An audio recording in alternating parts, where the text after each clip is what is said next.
Go ahead. Following up real quick on this last exchange, that report did paint a pretty damning picture of the NSC and the State Department pretty much having blinders on while generals sounded the alarm over Afghanistan. But we're hearing sort of the same bleak, blunt assessments right now from the Pentagon about Ukraine.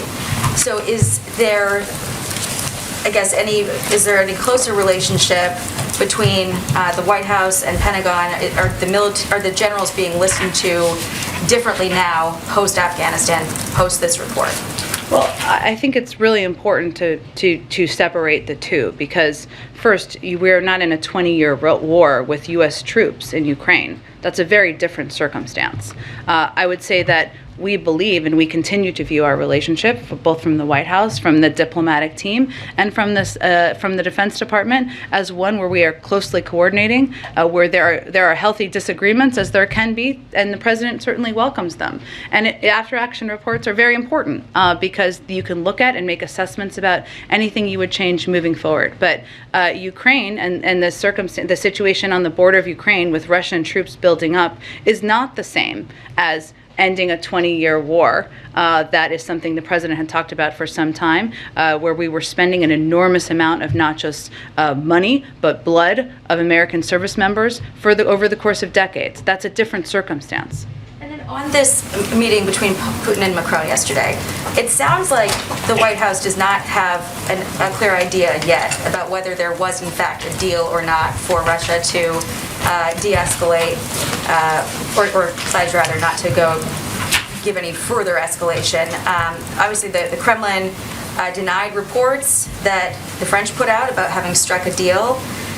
If the U.S. is not aware of where things stand, doesn't that signal that there's a separate negotiating track happening between the Europeans and Russia right now that could put the U.S. at risk of being sort of shut out from that discussion?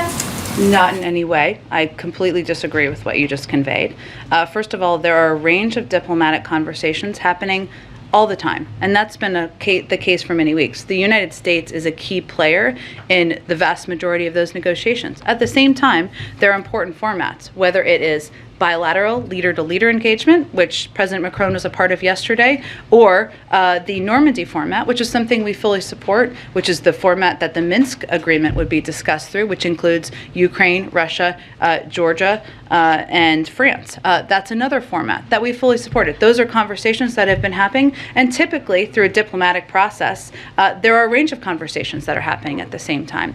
Again, as I noted a little bit earlier, the President spoke with President Macron twice over the last week, including on Sunday, the day before he spoke with President Putin, and I expect he'll speak with him soon again. But it's also important to note that there are others. The German Chancellor, who was just here yesterday, is also meeting with President Putin tomorrow, and certainly if there is diplomatic progress, we would welcome that, but we will believe it when we see it with our own eyes at the border. On the warships that moved in to the Black Sea, there are some people who are fearing that this is another invasion force potentially targeting the city of Odessa.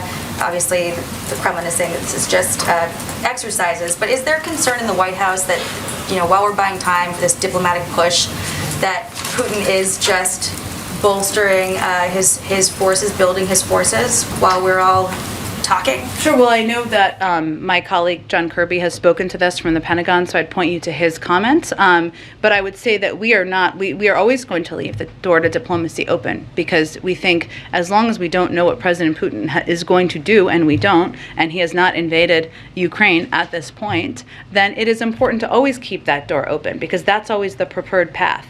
At the same time, we are not just talking. We have built through 200 engagements. Talking is an important part of it, I guess, but to build an agreement with our partners and allies in Europe about putting together a severe set of economic consequences should they decide to invade. We have provided an enormous amount of security assistance to Ukraine to make sure they are prepared. So we are working on a number of paths, as you should do, but diplomacy is always going to be the preferred path. One last one on masks. Yeah. When are we going to hear from the CDC on this guidance? California yesterday changed their guidance. Randy Weingarten, Teachers Union, is vocally asking for the White House and the CDC to weigh in. So when are we going to hear from the CDC about updating the guidance on masks? You'll have to ask the CDC. The CDC moves at the pace of data and science.